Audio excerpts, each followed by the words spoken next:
মই অসমবাসী ৰাইজক শাৰদীয় দুৰ্গা পূজাৰ শুভকামনা যাচিছোঁ।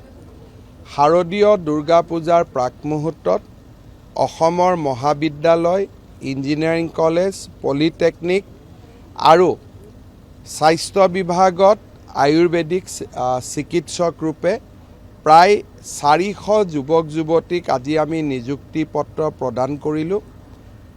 এই ধাৰাবাহিক নিযুক্তি প্ৰদান কৰাৰ পৰিপ্ৰেক্ষিতত বৰ্তমান আমাৰ চৰকাৰৰ দিনত নিযুক্তিপ্ৰাপ্ত যুৱক যুৱতীৰ সংখ্যা 1,25,000 অতিক্ৰম কৰিলে। ৰাজ্যত প্ৰায় 40,000 নিযুক্তিৰ প্ৰক্ৰিয়া বৰ্তমান পৰিচালনা হৈ আছে।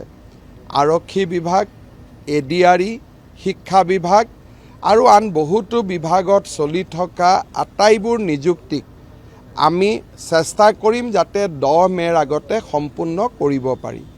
ইয়াৰ ফলত নিযুক্তিপ্ৰাপ্ত যুৱক যুৱতীৰ সংখ্যা 1.5 লাখ সংখ্যা ক্ৰছ কৰি প্ৰায় 1,60,000 হ'বগৈ। তাৰ পিছতো আমি চেষ্টা কৰিম যাতে আমাৰ কাৰ্যকালৰ পঞ্চমটো বৰ্ষত আৰু 10-15,000 নিযুক্তি আমি দিব পাৰোঁ।